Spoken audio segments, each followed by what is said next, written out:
Olá, chegamos para mais um episódio do nosso 24Cast. Não é apenas só mais um episódio, nós estamos falando do episódio de número 300. Estamos aqui desde outubro de 2018. São mais de 300, mas a gente conta efetivamente os episódios que são específicos, né? Ou que são da nossa rotina, porque a gente tem episódios especiais que a gente nem coloca nesse número, então já passa desses números. Mas oficialmente chegamos aos incríveis 300 episódios do nosso 24Cast. É um número bem histórico. Eu agradeço quem esteve por aqui, agradeço a audiência, agradeço a galera do time que participa também muito com a gente, agradecer aqui em especial a Bruna, né, que quando eu não consigo fazer, ela acaba sendo a host oficial aqui desse podcast. Então é um projeto que a gente tem bastante orgulho. Então aí, 300 episódios. Hoje a gente vai ter um cenário bem diferente, tá? A gente tem um convidado bem especial. Eu tenho outro projeto, que é o SC Strong, que também é um projeto aqui de Santa Catarina, onde a gente fala do poder, né, do Estado. A gente fala... eu não sou o apresentador sozinho, tem um co-host que é o Fabiano Delagnolo, a gente faz em conjunto. E aí, pelo tamanho do nosso convidado, a gente vai fazer uma collab. Então, é um episódio histórico que vai ter conteúdos nos dois canais diferentes, tanto do SC Strong quanto do 24Cast. Eu já você entra aqui e vai ver esse bate-papo com esse convidado. Mas, só lembrando, se você está no mês de maio de 2025, Bitrix segue com a campanha de 30% de desconto para novas contas, para upgrade e também para renovação anual das assinaturas Standard, Professional e Enterprise, tá bom? Então, se você quiser, a gente vai ter aqui em algum lugar da tela essa informação também. Lembrando, a gente tem a Pipe Lovers como nosso parceiro e também a Sonavoip. Então, hoje eu vou ser mais breve. Queria te convidar para seguir com a gente nessa entrevista especial com o senhor Miguel Aboab, simplesmente fundador da DataSul, fundador da Neogrid, o único empresário no Brasil que fez duas IPO, ou seja, duas aberturas na Bolsa de Valores com duas empresas diferentes. É agora um dos empresários que está à frente dos projetos mais importantes do nosso país, que é a reforma tributária. Foi dele que partiu algumas ideias para que isso acontecesse. Ou seja, a gente conseguiu um convidado para lá de especial, e aí, né, vou agradecer ao Fabiano, que conseguiu fazer essa ponte. Não é a primeira vez que eu bato um papo com o seu Miguel, mas aqui no 24Cast é a primeira vez. Então, siga essa collab, é a primeira vez que a gente faz uma collab, 24Cast e SC Strong, com muito orgulho, te convido, se você está ouvindo, já deixa 5 estrelinhas, se você está aqui no YouTube, já assina o canal aqui para você seguir os nossos conteúdos, tá bom? Siga aí essa entrevista espetacular com o senhor Miguel Aboab. Dá uma olhada. SC Strong na área, hoje uma grande collab, SC Strong mais 24Cast, a gente está comemorando 300 episódios e não teria melhor momento para comemorar, né, Fabiano? Um momento ímpar, né, do 24Cast. Sim. E pro SC Strong também um convidado super especial, né? É um convidado que cabe né, nesses dois momentos. Então, sem mais delongas, queria que você já trouxesse convidado para a gente ir para o bate-papo. Maravilha. O SC Strong, então, fala de empreendedorismo e inovação, né, com um olhar para Santa Catarina, e nessa temporada, falando mais especificamente de Joinville, e trouxemos um empreendedor que tem uma história espetacular, uma grande entrega para a sociedade joinvilense, mas muito mais do que isso, a gente vai entender, inclusive, para o Brasil, né? Sim. Uma referência importante. Tivemos recentemente acompanhando a homenagem feita, né? Colocando muito justo. O seu Miguel Aboab aqui conosco como cidadão catarinense. Sim, muito justo. Muito emocionante aliás, a noite. Então, boas-vindas, seu Miguel. Obrigado pelo aceite ao convite.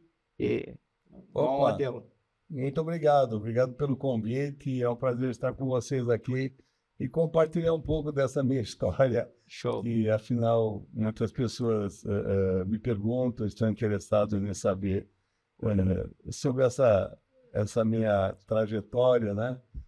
Desde jovem empresário até os dias de hoje. Mas fico à vontade. Muito bom tê-lo aqui. A gente, Fabiano falou da homenagem, né? Eu já queria perguntar como foi para o senhor receber essa homenagem. Foi uma noite emocionante, né, Fabiano? Sim. Muita coisa me chamou a atenção, foi a noite maravilhosa, linda, mas eu fiquei muito feliz. O senhor lembrou muito de líderes, né, que foram, que acompanharam o senhor nessa trajetória, né? Eu fui da DataSul, né? Já falei em outro momento para o senhor, e tenho muito orgulho disso. E foi uma noite muito especial. Como é que foi para o senhor essa noite? Foi uma noite importante, um reconhecimento, né, por trabalhos que a gente tem feito inicialmente em relação a Joinville, mas quando o nosso então governador Luiz Henrique assumiu, ele me convidou para dar algumas ideias, né? Uhum. E aí eu acho que eu passei a fazer parte do cenário estadual e até mesmo nacional. Sim, né? sim. Então, foi importante esse reconhecimento, porque é alguma coisa que deu certo. Então, Santa Catarina fez uma grande contribuição São quantos em anos de termos de Santa Catarina já? tecnologia. Ah, isso aí foi desde o ano 69. Isso faz a É um conta aí. catarinense.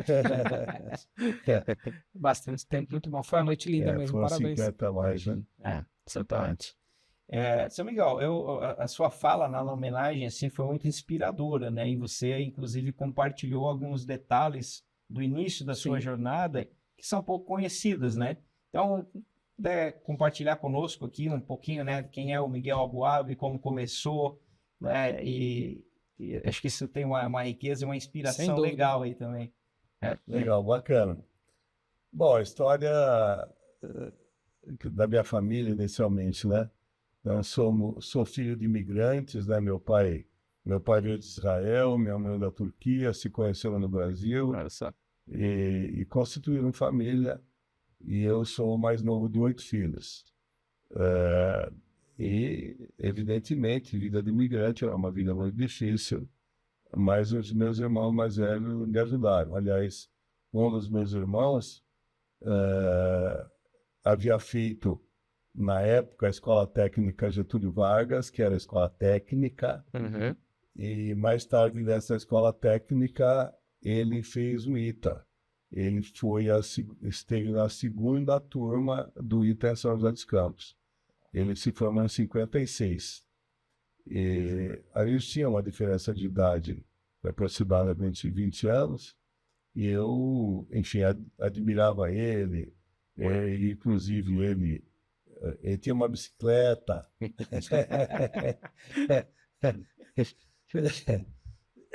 que lá no campus do ITA, para se mover, sabe, precisava, e a bicicleta era importada, era aquela bicicleta Philips, né? E eu lembro muito bem. Mas ele, assim, se formou e com muitas honrarias, né, dentro do ITA, havia feito viagem para o exterior, aprendeu muita coisa lá fora. E mais tarde ele veio a ser engenheiro na época da Willys Overland, do Jeep, né, que fabricava no Brasil. E mais tarde ele se afastou da Willys e decidiu montar uma ferramentaria lá na garagem da casa onde a gente morava. E eu tinha 14 anos, e foi quando eu comecei a pegar as primeiras habilidades de empresa. Então, mexia lá em torno, plana, algumas máquinas, daí ele me sugeriu fazer o Senai. Então, eu fiz o Senai durante o dia e à noite eu fazia o ginásio científico. E mais tarde ele me pagou um cursinho, né? Na época eu fiz o aluno latino, um cursinho para entrar no ITA. E, enfim, era o meu sonho e entrei, enfim. E aí, de fato, em curso como esse, a gente se destaca e recebe muitas oportunidades. Então, essa foi basicamente a minha formação. Um dos professores lá do ITA, de mecânica, da cadeira de produção, o Charles Kinsey, ele era suíço, ele percebeu em mim habilidades mecânicas, até pela experiência que eu já tinha no Senai. E ele era o professor de produção. E quando chegava assim no 5º ano, a gente já fazia estágio, já podia trabalhar, e os professores do ITA poderiam fazer algum serviço fora. Então, eles não eram tempo de dedicação integral, eles poderiam fazer um outro serviço de consultoria. E ele me convidou para fazer alguns serviços. Então, ainda no 5º ano, eu fiz alguns serviços de consultoria com ele.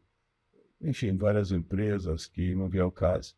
E mais tarde, quando eu me formei, de fato, vim a trabalhar nessa empresa que a gente chamava de Swiss Consult. E aí a gente tinha que, evidentemente, procurar projetos, e um dos projetos que apareceu foi o projeto da Consul, aqui em Joinville, que na época estava lá no centro, na Guararanguá, e eles produziam 400 refrigeradores por dia, e a ideia seria fazer um projeto, naquela época, da nova fábrica, que é a fábrica Sim. que hoje é a fábrica da Whirlpool, aqui. Então eu vim, foi um projeto de 9 meses, e terminado esse projeto, nós veremos mais um projeto na Consul, que seria exatamente de controle de produção, e o outro projeto seria de custos, e no fim eu fiquei na Consul, na base de consultoria, bem mais de um ano, e enfim, a Consul acabou me fazendo uma proposta, eu fiquei até mesmo para acompanhar a construção da fábrica, né? Quer dizer, o projeto que eu fiz era um projeto técnico, era um projeto onde especificava as máquinas, os espaços, os layouts, a construção, fiz o orçamento de máquina, fiz todo o estudo econômico, etc. E até mesmo o estudo de localidade, se Joinville teria sido o local adequado em função da distância do mercado consumidor, dos fornecedores. Decisão extremamente importante e estratégica para Joinville, né? Sim. E eu lembro que, na época, o local ideal teria sido Minas Gerais, pela localização da matéria-prima, aço, etc., fornecedores. Mas, embora a gente chegou a esse estudo, mas por motivos políticos e culturais, né? Decidiu se manter.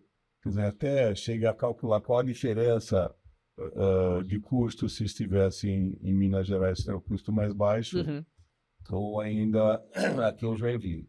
Mas então optou-se por fazer em Joinville, isso teria terminado o meu projeto. Mas mais tarde, então, eu fiquei efetivo na Consul, e aí acompanhei a construção da nova fábrica, etc. E eu precisava, até mesmo para fazer o planejamento da fábrica, eu precisava de fazer um planejamento de demanda. Afinal, quantas unidades nós vamos vender por ano e qual é a capacidade que eu vou dimensionar essa fábrica. Uma curiosidade, nessa época você já estava conectado com a teoria das restrições? Ou Ainda não. Ainda não? Ainda não. Mas fazia esse projeto e na época era nota fiscal que tinha que somar uma por uma, tinha que fazer um trabalho. Mas depois eu queria manter isso atualizado, as estatísticas, etc., até para poder fazer um planejamento da produção, quer dizer, para planejar a capacidade, quer dizer, depois da fábrica pronta, fala, bom, mas esse ano nós vamos produzir quantas unidades?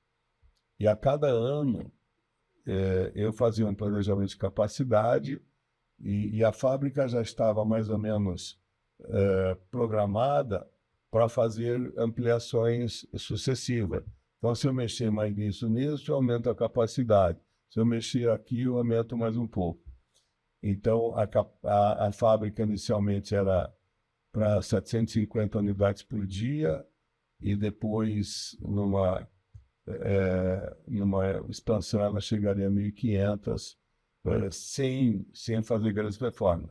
Mas, enfim, esse foi o planejamento lá da Consul, mas como eu precisava desse planejamento de capacidade anual, eu convenci a diretoria de comprar uma máquina eletromecânica que imprimia nota fiscal e gerava uma fita de papel perfurado.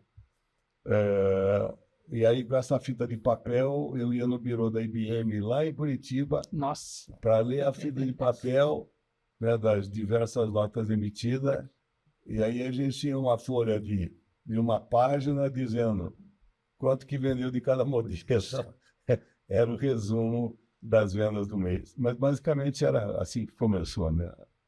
Caramba.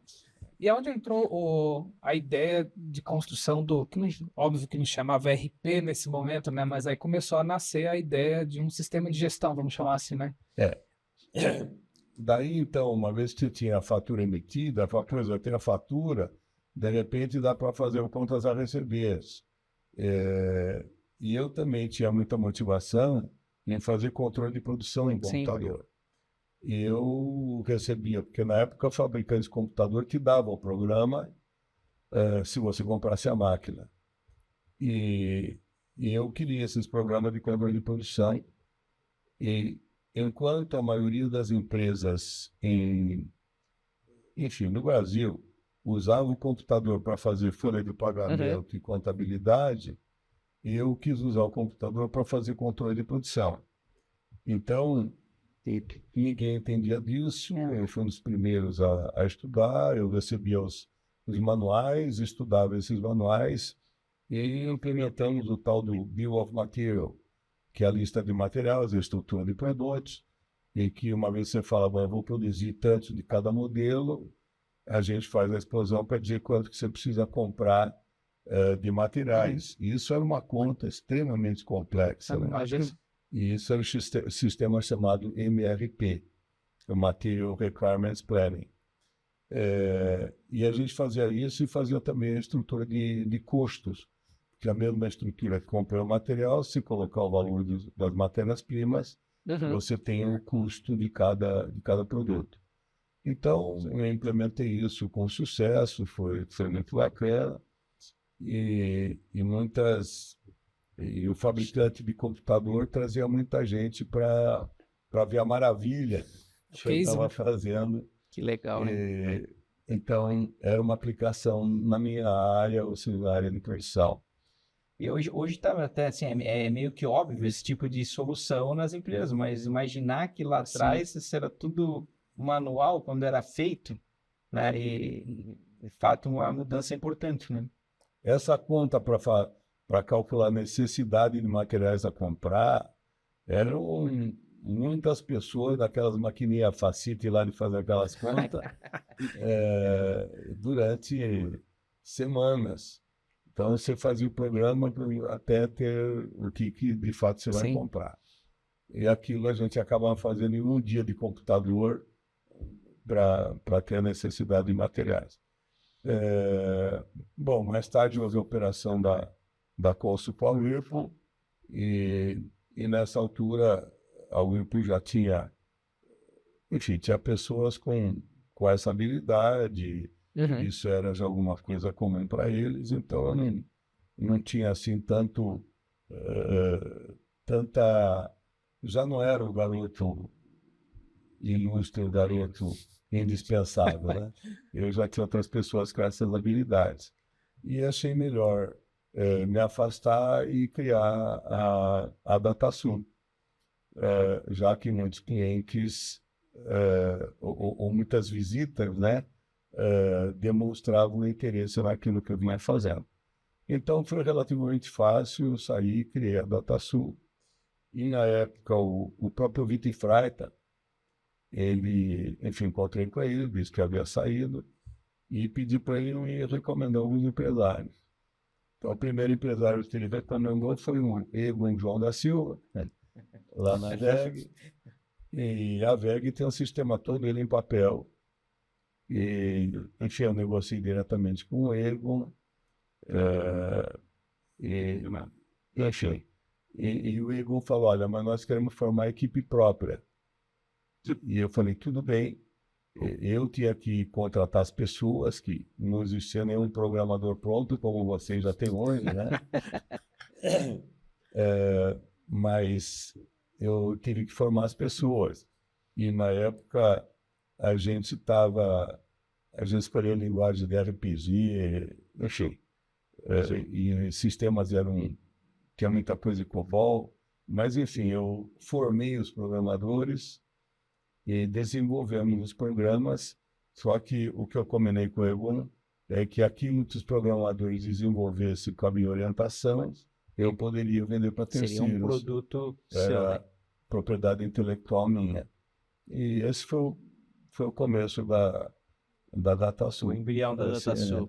Assim começou. Legal. E veja que você teve uma participação muito importante no início da Softville também, né? até pela escassez de profissionais. Como é que foi a relação com a Softville, que aliás, Softville fazendo 30 anos esse ano, né? Pois é, que foi bem mais tarde, né? Quer dizer, eu comecei a DataSul foi em 78. Ah, sim. Foi abril de 78. Então Já tinha uma trajetória. 95 a Softville. E a demanda começou a crescer ali, né? Então o meu começo era com os computadores ainda importados. Mais tarde veio a reserva de informática, né? Que o Luiz Henrique era o ministro de Ciência e Tecnologia. Olha só. Era o ministro de Ciência e Tecnologia. E ele, Luiz Henrique, é que trabalhou nessa lei da reserva de informática. E ele, enfim, percebeu a nossa evolução. Ele torcia muito para a nossa evolução. Mas eu nunca me vali da reserva de mercado, ao contrário. Então, os computadores que foram fabricados no Brasil eram de empresa de segunda linha, não era uma IBM, não era a própria Borros, eram marcas de segunda linha e que não era coisa muito fácil de mexer, não. E eu tive que ajustar todos os nossos programas para trabalhar nessas máquinas, né? Tinham 5 fabricantes inicialmente. E o que você fazia para uma máquina não servia para outra. Não tinha um padrão ainda. Não tinha nada compatível. Naquele tempo era tudo proprietário. Então cada fabricante tinha, sei lá, o COBOL da IBM não era igual ao COBOL da Borros ou da Univac, enfim, tinha tantos fabricantes. Quer dizer, isso era o que aconteceu lá atrás. Então, é assim, você tem os fabricantes e era tudo proprietário. Quando falou assim, olha, agora nós vamos ter um sistema operacional, por hipótese, Unix, e agora o que você fizer depende do hardware. E aí o sistema operacional era comum e as máquinas vieram ficar mais baratas. Porque você poderia, com o mesmo sistema operacional, rodar em diversas máquinas. E depois vieram os aplicativos que rodavam em qualquer sistema operacional Unix, aí então os sistemas operacionais ficaram mais baratos. Então isso foi uma evolução na parte dos computadores, onde eles vieram a ficar mais barato, e aí apareceram a época dos mini-computadores. Né, dos mini-computadores e dos microcomputadores ou dos PCs. Né? Uma característica que me chamava a atenção, eu dizia muito que o líder de uma tecnologia não será o líder da próxima tecnologia. E é um caso interessante, por exemplo, a IBM era líder de mainframe. E quando vieram os minicomputadores, então, para a HP, que era fabricante de calculadora, ela lançou computador e para ela foi o upside. A IBM, que fabricava mainframe, e fala, eu vou fabricar um mini-computador, seria um downside. Sim. Ou downsizing. E a IBM sempre tentava vender um mainframe. E achava que mini-computador não vai dar certo. Tem umas frases, né? Não faz sentido as pessoas terem computador em casa. Sim. Umas previsões assim, né? Verdade. A IBM não acreditava nessas coisas. E eu tinha os meus programas todos voltados para mini-computadores. A IBM tentava vender o mainframe e quando via que ia perder o negócio, eles entravam com uma proposta de mini. Mas, em muitas situações, eles perderam o negócio. Sim. E quem assumiu, de fato, o mercado na época foi a HP que dominou com os mini computadores HP. E foram máquinas excelentes, né? Com, enfim, muita performance. Claro que foi naquela época. Então, aquela época era a época do cliente-servidor. Cada empresa comprava o seu computador e o caro era o software. Então, já o mudou computador era jogo. barato. É. Então, daí mudou o conceito e as empresas, então, passaram a comprar o software. Você tinha uma licença de software para instalar naquele ambiente. Veja que, ainda antes, precedendo essa tecnologia, existiam os birôs de processamento. Eles compravam os mainframes, aí as empresas preenchiam planilha, e essas planilhas mandavam lá para o data center, e os caras perfuravam o cartão, processavam uma folha e devolviam. E assim teve aqui na região de Blumenau, era um data center, era o CETIL, né? Aqui em Joinville a gente tinha Manchester Processamento de Dados. E assim era enfim, a evolução. Depois é que vieram os mini computadores e as empresas tiraram o serviço do birô e compravam os programas de computador que era licença de uso. Então, cada um instalava seu computador. E tudo isso sempre teve uma ligação entre a velocidade da banda e a performance do computador. Então, como não existia banda, você tinha que ter o seu servidor em casa. Sim. E cada sistema rodava standalone.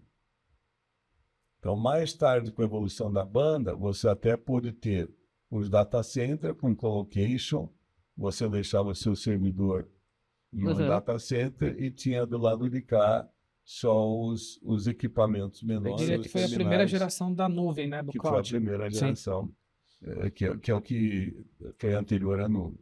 Enfim, aí foi a evolução da tecnologia, dá para contar uma história muito grande, mas... Sim. Uma curiosidade, né? Quando você começou com a VEG, aquela solução com certeza, né, gerou bastante impacto, não houve tentação, digamos assim, de ir para São Paulo? Porque eu imagino que em termos de mercado, o mais óbvio seria, né, ótima pergunta, crescer em São Paulo, né?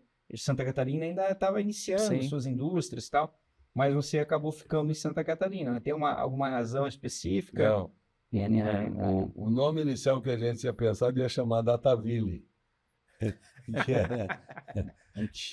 era para ficar só em Joinville. E depois falou, puta, mas daí se chamar, de repente vai ser mais difícil para vender em Blumenau, vai ser mais difícil para vender.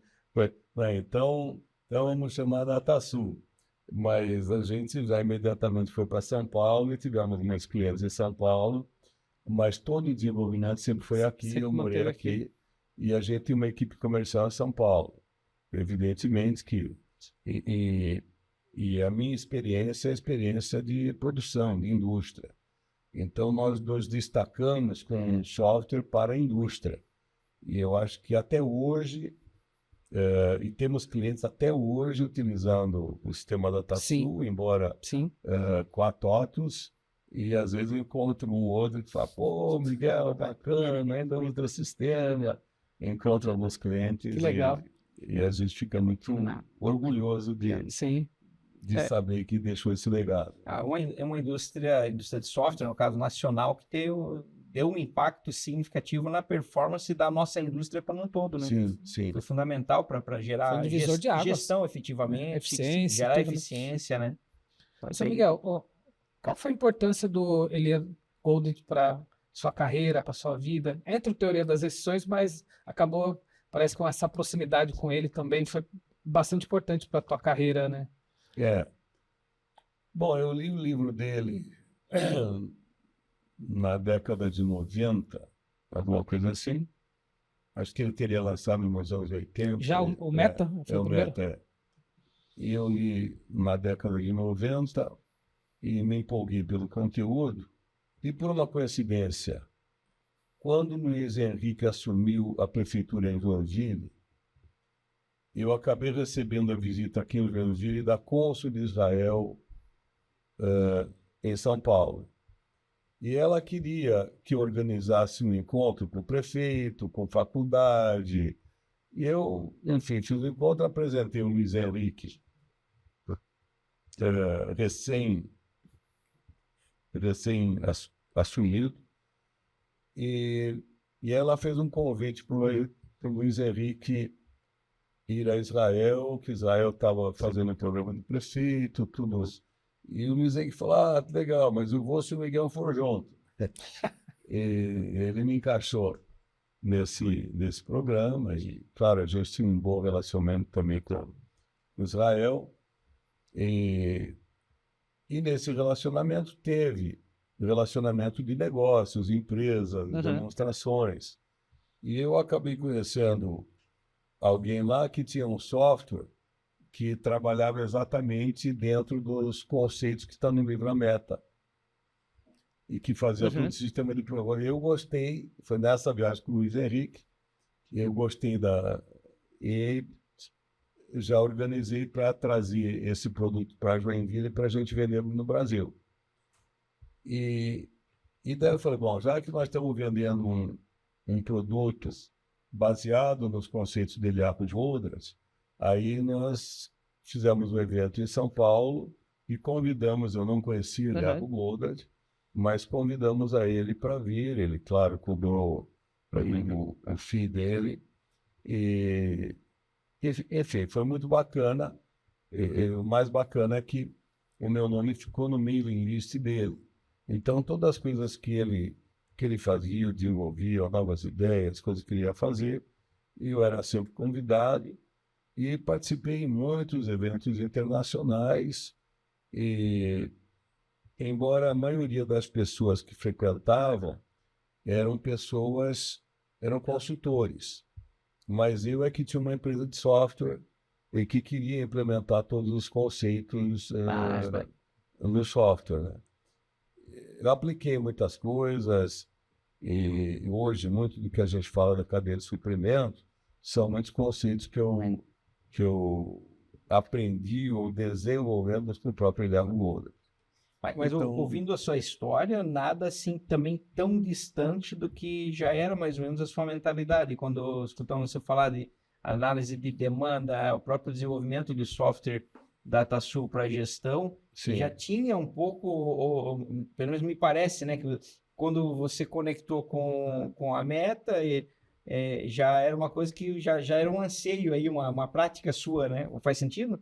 sim, quer dizer, os conceitos que ele tem é o conceito da restrição na produção, que ele fala é o tambor, pulmão e corda, aonde, assim, você tem que identificar qual é o gargalo e explorar aquele gargalo. Então, todas as demais máquinas não importa, porque se você programar adequadamente o gargalo, todo o resto dá certo, sem que você tenha que fazer. Existem alguns conceitos muito simples e poderosos, né? Eu mesmo, e até hoje, muitas empresas estão me ouvindo, eu tenho certeza que eles só controlam a eficiência de cada máquina, que essa máquina trabalhou 80%, que essa máquina trabalhou 70%, e estão trabalhando a eficiência local. Então, quando você faz uma métrica local e tenta explorar essa máquina para obter o melhor dessa máquina, na verdade você gera efeitos indesejáveis fora desse espaço. Então, se você tem uma máquina que produz 100 por hora, 100 por hora, outra 80 por hora, 100 por hora e 100 por hora, o teu gargalo é essa máquina de 80. Evidentemente que as outras máquinas vão trabalhar com uma eficiência de 80%, porque essa aqui é o gargalo e ela está determinando. E é muito comum, eu até mesmo, antes de conhecer esses conceitos, ficava calculando a eficiência das máquinas e não pode a máquina... Se você botar uma máquina que aquela está em 100%, você coloca para ela trabalhar 100% da capacidade, vai estrangular tudo aqui nessa máquina. Sim. De 80, você vai gerar um estoque monstruoso e não vai adiantar nada. Bom, então essas coisas, embora simples, não eram ações práticas. E ele implementou todos esses conceitos que ele chama de tambor, pulmão e corda. Então isso é implementado na produção. Mas depois que você consegue ter a produção, você fala, pois é, eu tenho produção, mas eu não tenho pedido suficiente de cliente para atender a produção. Aí gera um outro... Aí ele gerou toda a estrutura de marketing e vendas. Sim, que são outros 2 livros, inclusive, que eu já li. Ele tem, acho que uns 10 livros. Mas tem um de marketing e tem um de vendas. Tem o de marketing, tem o de vendas, e aí tem o de custos, e tem o de gestão de produção, e tem o de gestão de pessoas. Tudo baseado na mesma metodologia, né? Basicamente, que eu é sempre um conceito de ter o pulmão. Tudo que ele fala é baseado em pulmão. Então, você nunca pode ter certeza no ambiente de incerteza, de maneira que o pulmão é que vai absorver as incertezas de algum processo. Muito bom. Por uma questão de tempo, até acho que a gente vai ter que dar um salto aqui em algumas décadas de experiência. Aí, claro, o DataSul cresceu muito, né? Foi comprado ali pela TOTS, e aí você abriu um novo negócio, que é a Neogrid, que também está aí, né, bombando. Um resumo dessa etapa aí, você viveu esse momento, né, Romualdo? Vivi bastante essa etapa, até a etapa de TOTS. Eu estava muito próximo na época do projeto de nota escola eletrônica, que foi muito... que a gente já faz 20 anos já, por aí, 15, 20 anos. E tem muitos países que nem adotaram ainda, né? Exatamente. Sim, na verdade a ideia da Neogrid veio antes, quer dizer, eu mantive a ideia Neogrid com DataSul. Então a gente está falando de tecnologia. A tecnologia só faz sentido quando ela vem eliminar uma restrição, e se eliminar uma restrição, ela tem que criar novas regras de negócio. Então, na época, a tecnologia era cliente-servidor. Então, cada empresa tem o seu computador para processar os dados e as regras de negócio, foi integrar o sistema de gestão de uma empresa. Perfeito. Isso foi a fase do cliente-servidor e o tal do RP. O fato é que a tecnologia evoluiu, então aumentou as bandas, os dados estão nas nuvens, mas a tecnologia, mas as regras de negócio dos RPs continuam as mesmas. Sim. Então, um RP, ele lia as informações, ou seja, tinha as informações do seu faturamento, guardava os seus dados e falava, bom, quanto é que eu vou vender no mês que vem? Ele lia os dados de meses anteriores. E toda empresa queria ter um sistema de planejamento de demanda, previsão de venda, SNOP e um monte de CPFR, e tudo isso é a mesma coisa, que lia os dados históricos para tentar adivinhar quanto é que você vai vender. O fato é que agora a tecnologia permite que uma empresa, o fabricante, monitore o estoque dos seus produtos na casa dos seus clientes. Então, não faz mais sentido ele trabalhar standalone e falar, eu não sei o que eu vou vender. E tentar fazer um programa que, até hoje, a maioria das empresas tem o seu SNOP, tem o seu sistema de planejamento de demanda, tem, e fazem tudo isso usando os seus dados de sell-in, o que ele vendeu na história. Mas o fato é que, do outro lado, nós temos os dados reais. Nós sabemos quanto que efetivamente o mercado consumidor está consumindo e quais os produtos. Então, antes eles trabalhavam por previsão, por planejamento, e vou produzir determinadas coisas, e quando chegavam os pedidos dos clientes, não deu certo, tá, o meu OTIF, que é a medida que eles têm, que é um timing full, a fábrica produziu uma coisa, os pedidos vinham diferentes, e eles não conseguiam atender adequadamente a demanda. Então, o fato é que o fabricante pode monitorar os estoques dos produtos nos seus clientes e as vendas, o sell-out para os seus clientes. E nós dizemos que, enquanto o consumidor final não comprar, ninguém vendeu. Então, essa não regra adianta. Muito interessante. Nem sempre é entendida essa regra, né? Eu vejo você defendendo muito esse conceito. É porque o conceito ainda existente hoje é que muita indústria entende que tem que vender para o próximo elo, mas o próximo elo muitas vezes é um distribuidor, é uma rede de varejo, e a indústria acha que se vender para o próximo elo, fala, eu vendi e vou receber. Mas se o próximo elo não vender para o consumidor final, ninguém vendeu. Então, isso é uma ineficiência no processo e alguém não vai receber, alguém não vai pagar essa conta. Então, o conceito todo da NeoGrid é manter o fluxo, é fazer. Bom, aquilo que foi vendido essa semana, a indústria vai repor na outra. E a gente mantém um fluxo contínuo. As fábricas são programadas semanalmente. Então, só que as fábricas não podem, não devem trabalhar dentro de um planejamento dentro do SNOP com base em vendas de períodos anteriores. Ela tem um dado muito mais preciso que a venda real. Sim. Então, aquilo que vendeu numa semana, repõe na outra, e esse é o conceito que, enfim, é a ideia da NeoGrid, que a gente lançou já há 20 e tantos anos atrás. Mas que, embora a ideia existisse, basicamente só depois que eu abri o capital da DataSul, que eu tive recursos e recursos pessoais para poder investir na NeoGrid em desenvolver essa ideia. Essa questão também do próprio timing da tecnologia, do mercado, né? Absorver o que a NeoGrid estava pensando e conseguindo fazer, com as tecnologias estando pronta para receber tudo isso, né? Então, até entendo que quando juntou tudo isso fez mais sentido, eu acho que alavancou, vamos dizer assim, a NeoGrid em relação ao mercado. Faz sentido isso?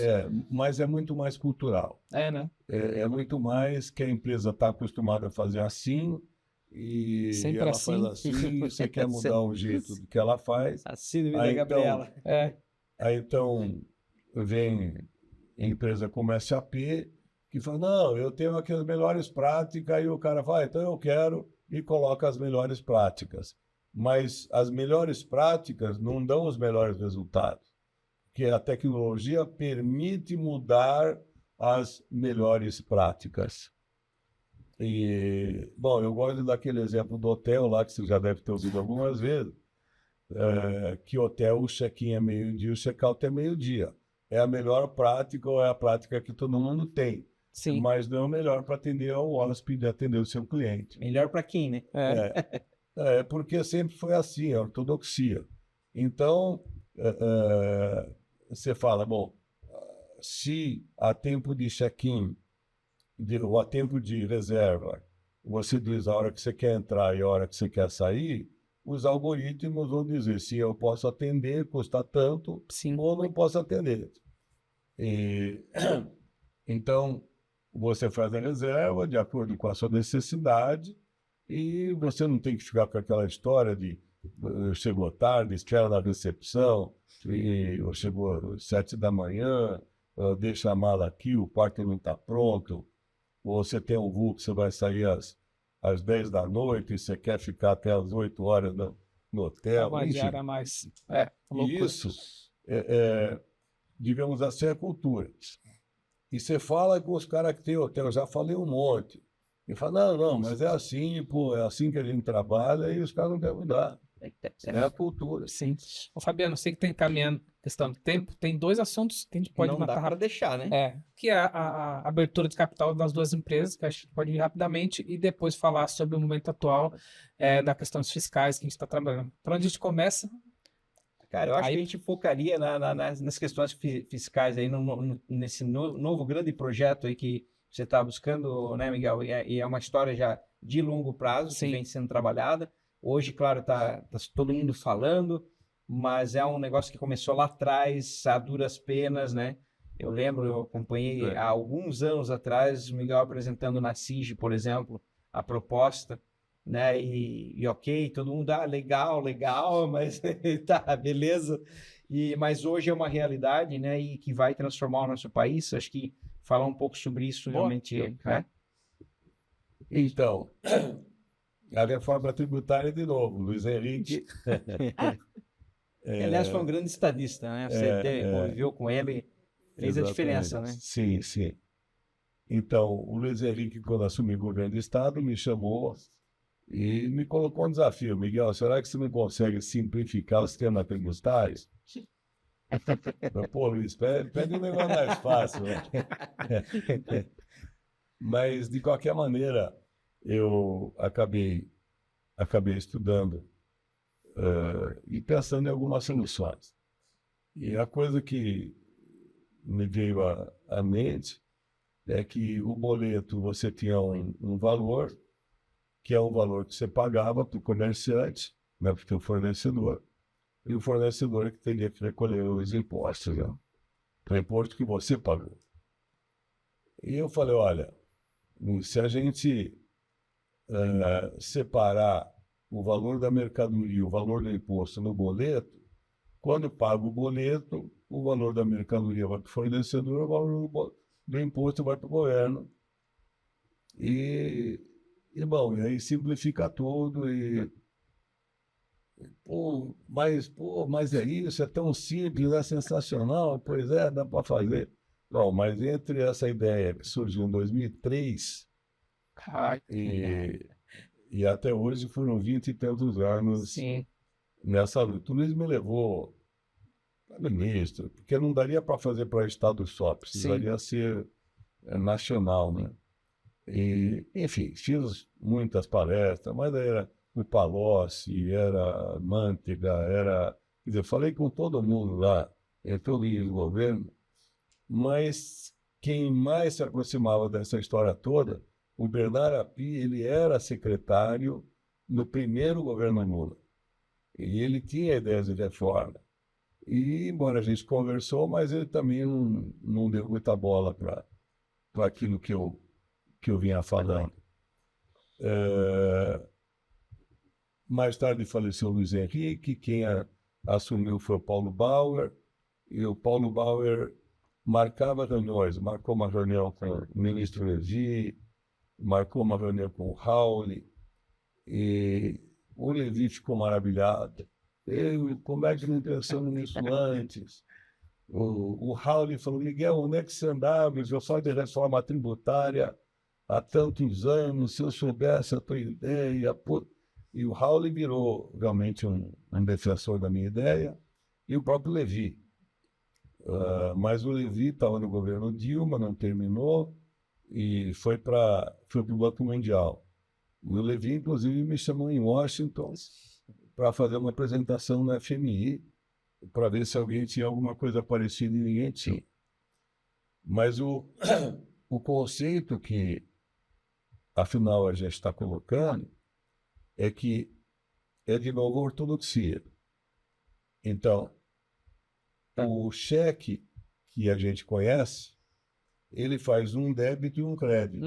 É uma pessoa pagando outra pessoa. Sim. Aquele cartão que era o mata-borrão, aquele de vendeu, é um débito e um crédito. Quando veio a tecnologia, a turma pegou aquela regra de negócio e trouxe para o computador. Só digitalizou o que estava posto. Então, o boleto era um débito e um crédito. Um cartão, embora magnético, era um débito e um crédito. E aí eu falei, não, porque a tecnologia permite que você consiga fazer um débito e vários créditos. A evolução da ideia é que nós temos um excelente sistema de nota fiscal eletrônica, temos um excelente sistema bancário, mas os dois sistemas não se conversam. Inclusive é reconhecido mundialmente, né? Tem muito lugar que usa o Brasil Da como... nota fiscal eletrônica. Então, só que a nota poderia ir no valor de R$ 1.000 e o boleto em R$ 2.000. Porque os sistemas não se conversavam. Uhum. Ou Verdade. não se conversam Até hoje. ainda. E aí, o que foi a ideia da evolução?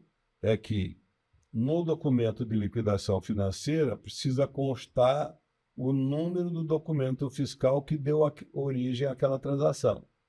Então, todo pagamento que você faz para um contribuinte, no caso do CBS e IBS, então, todo pagamento que você faz para um contribuinte tem que explicitar o documento fiscal que deu origem àquela transação. Então, hoje você faz um PIX para um CNPJ, mas não tem o cupom fiscal.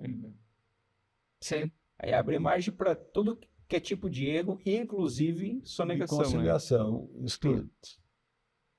Então, agora, os sistemas passam a ser integrados. Agora, uma coisa é você falar, eu preciso implementar todo o sistema de nota fiscal eletrônica para depois fazer isso aqui. O mais difícil já foi feito, que é todo o sistema de nota fiscal eletrônica, cupom, etc., e que é robusto, é estável, mas a gente só não está usando essa informação daqui para conectar aqui. Então, o banco é um sistema robusto e estável, nota fiscal eletrônica robusta e estável. A única coisa é que o sistema não se conversava. Então, daqui para cá, são só os técnicos que estarão envolvidos. São técnicos de computador que falam, eu vou integrar os dois sistemas. Então, não tem que mexer com toda a massa, com toda a população que implementou a nota fiscal eletrônica. A nota fiscal eletrônica, que já tratava 5 impostos, agora vai tratar mais 3. Então, são 8 impostos durante a transição, 8 impostos na nota fiscal. Mas isso é implementar e os RP vão fazer mais esse cálculo, implementou. E com o tempo, vai aumentar a alíquota de um, reduz do outro, vai ter o phase-in, phase-out, e tudo isso automático. Agora, o vínculo da nota fiscal com o documento de liquidação começa agora em janeiro de 26. Mas esse vínculo não quer dizer que ele vale só para o imposto novo. Vinculou a nota fiscal com a liquidação, isso vale para o ICMS, isso vale para o IPI, isso vale para o ISS, isso vale para os 5 impostos atuais. Então, esses 5 impostos atuais vai ter um ganho de arrecadação, porque passou a ter o vínculo e pelo menos vai evitar fraude, sonegação, informalidade, isso acaba. Vai aparecer o faturamento escondido de muitas empresas, vai aumentar o imposto de renda, porque esse faturamento escondido vai aparecer. Sim. E isso, quer dizer, outra coisa é a gastança, uma coisa é o sistema. Agora, existe lá na ECN 32, na emenda complementar, de que se a arrecadação for maior do que 1/3, o número exato é próximo de 1/3, em relação ao PIB, vai ter que reduzir as alíquotas. Então, pela eficiência do sistema, então, no primeiro momento... Lá na frente vai ter um efeito positivo de redução. Isso. Então, depois de 5 anos, vai reduzir vai reduzir o PIS/COFINS, vai reduzir o CBS, e depois de 10 anos vai reduzir o IBS, os impostos sobre os estados. Então, se aumentar a arrecadação mais do que esse percentual, daí reduz as alíquotas. Ou seja, devolve a eficiência, né? Todo mundo... Isso tem a ver com uma fala sua também, que hoje os setores econômicos ficam disputando, né, essa briga aí para dividir uma pizza brotinho, como você fala, sendo que um sistema vai aumentar o tamanho da pizza, né? Exato. Então, É aquele conceito que eu falo constantemente do ótimo local e do ótimo global. Então, eu participei em várias audiências públicas, aí vai lá, a turma lá da tecnologia da informação. Ah, porque olha, lá no mundo, a tecnologia da informação, representando não sei quantas mil empresas, tantos milhares de empregados, e a gente não sei o quê, e o imposto que a gente paga é um imposto pequenino, e aí vocês vão aumentar o imposto, e vai ser um desastre, não vai ter mais emprego, vai ter que demitir, vai ter que não sei o que lá, vai falir, né? O ótimo local. Sim. Aí vai os caras, os advogados, falam, mas nós advogados, que não sei o quê, porque nós, pô, e aí não vai ter mais advogados, não vai ter mais, coitado dos advogados, aí tem que reduzir o imposto sobre advogado. Aí vai lá os engenheiros, porque nós, tem que reduzir. Bom, aí vai lá o pessoal do agro, e porque o agro, e, pô, tem que reduzir. Vai o pessoal do transporte. Então, todas as classes, a construção civil, porque nós representamos.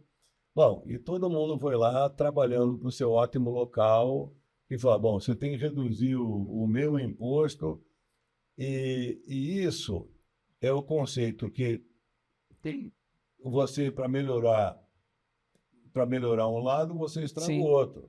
Então, dentro do seu ótimo local, você gera efeitos indesejáveis fora desse espaço. E todo o tempo está se trabalhando dentro dessa linha do ótimo local. Que, na verdade, isto é o Brasil de 50 anos. Onde tudo se trabalhou dentro do ótimo local e se fez todas as distorções em função do ótimo local. Os lobbies, etc. Sem pensar no todo, né? Numa visão mais de longo prazo, de ganha-ganha para a sociedade, né?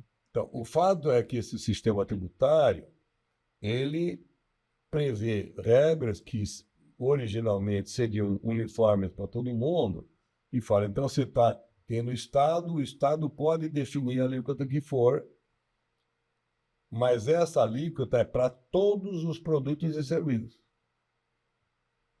Não adianta, então eu aqui para móveis, porque como eu não fabrico móveis, então eu vou reduzir a alíquota de móveis no meu estado, o cara que fabrica móveis no estado vizinho vem fabricar móveis no meu estado. Aí a eu vou competição reduzir, não fica justa e aí também. fica essa guerra fiscal. Não, o cara no estado, isso era o original, mas daí não, agora reduz aqui, eu não sei o que, agora... Bom, fizeram todo esse acordo para passar, e aí quando fala alíquota de 28, é a alíquota máxima, porque um monte de gente vai para a alíquota menor. Agora, é importante ainda, então o pessoal de serviço, o pessoal do serviço, pelo amor de Deus, eu pago 3, vou pagar 18, não, 20 e tanto, né? Como é que vai ser isso? Bom, só que na cadeia de valor, cada empresa contribuinte vai se creditar de todos os impostos pagos na etapa anterior para o objetivo social dessa empresa.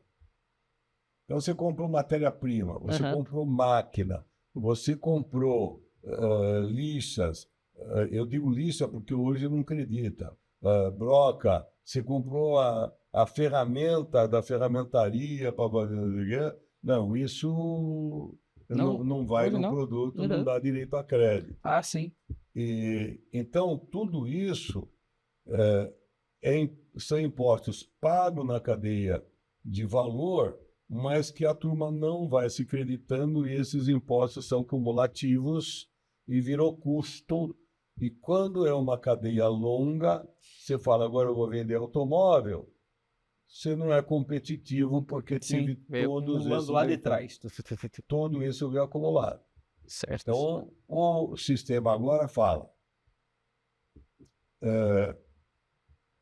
tudo que você contratou, e inclusive você contratou engenheiro que fez o projeto de engenharia, se contratou a empresa de software, se contratou nuvem, contratou SAP, contratou NeoGrid, contratou... Tudo acredita. Enfim, tudo que você, embora você cobrou imposto que seja de 26, coisa que, enfim, está se falando, você cobrou do seu cliente, mas se o seu cliente é uma indústria, ele se creditou.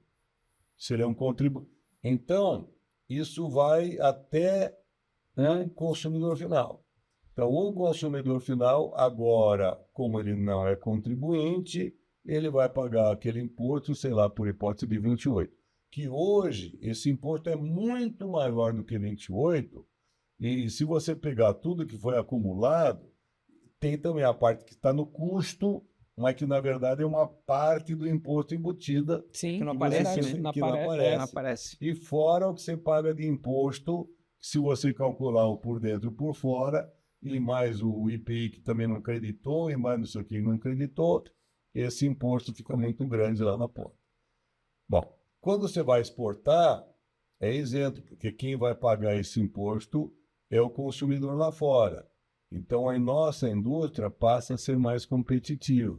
Que é fundamental. Bom, aquele cara que fala, bom, eu dentro do meu ótimo local, porque eu sou engenheiro, porque eu sou um cara de software, e, pô, o meu cliente vai ter que pagar 26, pô, que sacanagem, não devia, porque devia. Mas ele agora, embora hoje ele cobra 3 do seu cliente, mas aquilo para o cliente virou custo. Sim. Agora, para o cliente dele, é zero, é neutro, porque ele vai se creditar lá na frente. Então, isso dentro do ótimo local, cada um defendeu o seu, na verdade devia estar pensando no ótimo global, falar que legal, os meus clientes são contribuintes, eles vão se creditar do imposto, eles vão ser mais produtivos, vão vender melhor lá na ponta e eu vou ter mais serviço. Com certeza, todo mundo. Esse é o conceito. Então, isso é muito bom para as empresas de serviço que estão brigando achando que aumentou o imposto. Não aumentou. O imposto de serviço, se era 3, agora ficou 0 para um contribuinte. Ah, mas quando é o serviço de cabeleireiro, o serviço lá da academia, o serviço... Aí vai ter o imposto e acabaram já fazendo deduções, então tem valores simplificados. De maneira que a minha contribuição para isso foi o tal do que hoje se chama split, que quando você vai fazer um pagamento, então seja no cartão de crédito ou até mesmo num Pix, uma coisa é a minha ideia, o que o Serpro está desenvolvendo é não necessariamente com o que eu estou pensando, embora eu tenha conversado com eles, pode sair um pouquinho diferente. Mas o meu conceito seria que você passou o cartão numa transação e ele vai pegar o valor da mercadoria, fica com o comerciante e o valor do imposto já vai direto para o governo. Faz split, né? Faz o split. E essa tecnologia, ela pode ser aplicada em tantas outras atividades, como, por exemplo, uma empresa que paga royalties, é uma franquia, você paga um percentual sobre o faturamento, passou o cartão, fala X% vai lá para o franqueador. Sim, a gente precisa ter 2 faturamentos, né? Hoje você acaba tendo esse problema. E tem o problema de recebimento, porque cai na conta de um e depois você não recebe. Sim. Então, se isso for... Então, uma das tecnologias que eu diria que será muito evoluída, embora a gente fale muito de inteligência artificial, que de fato é um grande impacto, mas o conceito de split, de novo, é aquela regra. A tecnologia só faz sentido quando vem mudar a regra de negócio. Então, durante muitas e muitas décadas, nós melhoramos a tecnologia e continuava fazendo um débito e um crédito. Sim. Um boleto, um débito e um crédito. E agora eu falei, não, sabe o quê? Dá para fazer um débito e vários créditos. Faz sentido. E no momento que você faz isso, as aplicações são inúmeras, porque você não precisa transferir dinheiro para uma conta que alguém vai ter que pegar e vai ter que pagar de novo. Então, enfim, são inúmeras as aplicações que podem ser feitas em relação a isso. Muito Então, bom. essa é Na geral, baita faz.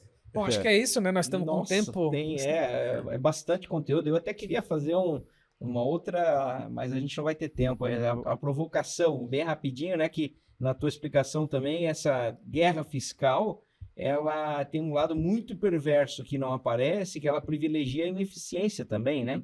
Então, é uma sopa de letrinhas aqui de treta que esse sistema vai resolver, na verdade, né? Quer dizer, hoje, pela guerra fiscal, alguém dá incentivos e aí tem a logística toda fiscal, que você manda um produto para trocar etiqueta lá em Goiânia, porque não sei o quê, daí o remédio viajou, daí o remédio não sei o quê, foi para não sei onde. Então tem toda uma ineficiência fiscal. Hoje o imposto fica na origem e a mudança agora do sistema é que o imposto vai ficar no destino. Então, não importa. E no destino, consumo. É onde ele é consumido, é onde vai ficar imposto. Então, as empresas até aí, ou os estados e municípios, faziam seus programas para atrair empresa para se localizar na sua região. Então, como eu falei no estudo que eu fiz da localização, o cara fala, não, mas então te dou incentivo, te dou terreno, te dou desconto do imposto durante 20 anos, e tem essas situações para atrair as empresas para os seus municípios, para o seu estado. Então, isso agora não adianta aonde fica a empresa, adianta onde fica o consumidor. Então, os estados, para atraírem as empresas e, portanto, atrair os consumidores, que são os funcionários dessas empresas, eles precisam oferecer uma melhor logística, melhores estradas, mais educação, formação de técnicos, programadores de computador, segurança, educação. Então, precisa ter todos os atributos para atrair muda bastante as empresas para se instalarem nos seus municípios. E eu até diria que Santa Catarina é privilegiada, Joinville é privilegiada já pela cidade feliz, que são os motivos para atrair as empresas para se localizar nessas estados. Então, outros municípios, está sendo criado fundos de desenvolvimento regional para que esses estados e municípios possam, de alguma forma, evoluir essa parte logística. Muito bom. Acho que é isso, né, Fabiano? Um bate-papo. Temos que encerrar, né? Tem um tempo. Esse foi o episódio mais longo, né? Foi mais longo. Bastante conteúdo. Quero agradecer ao São Miguel aqui pela disponibilidade, pelo bate-papo. Sempre um privilégio ouvir o senhor, essas histórias. Acho que aqui também todo mundo acaba sendo, de alguma forma, como é que eu vou dizer? A gente você até falou no começo lá, né? Inspirador. Realmente, impacto. Muito bom. Obrigado novamente pela disponibilidade. Obrigado, São Miguel. Obrigado, vou estar com vocês aqui. Beleza. Obrigado. Valeu, gente, não se esquece, se inscreva aqui no canal, conteúdo de ótima qualidade. A gente volta com essa história toda semana por aqui. Valeu, pessoal. Valeu, gente. Até mais. Simplesmente maravilhoso. Eu tô aqui arrepiado, porque eu trabalhei na DataSul e o seu Miguel é uma das minhas grandes referências. Então, espero que você tenha gostado desse bate-papo. Eu simplesmente estou aqui em êxtase. Bate-papo incrível. Agradecer também ao Fabiano, que colaborou com a gente nessa, né? Foi um bate-papo incrível. Então é isso. Se você não conhece a história do seu Miguel Boab, procura aí na internet. Teve um bate-papo que ele fez recente também lá no podcast do G4 Podcast, que foi sensacional, tá bom? Minha referência, uma das grandes referências para mim. Obrigado se você esteve aí com a gente na audiência. 24Cast, Vinda Longa, 300, 400. Seguimos contando. Um abraço. A gente se fala no próximo episódio. Até lá.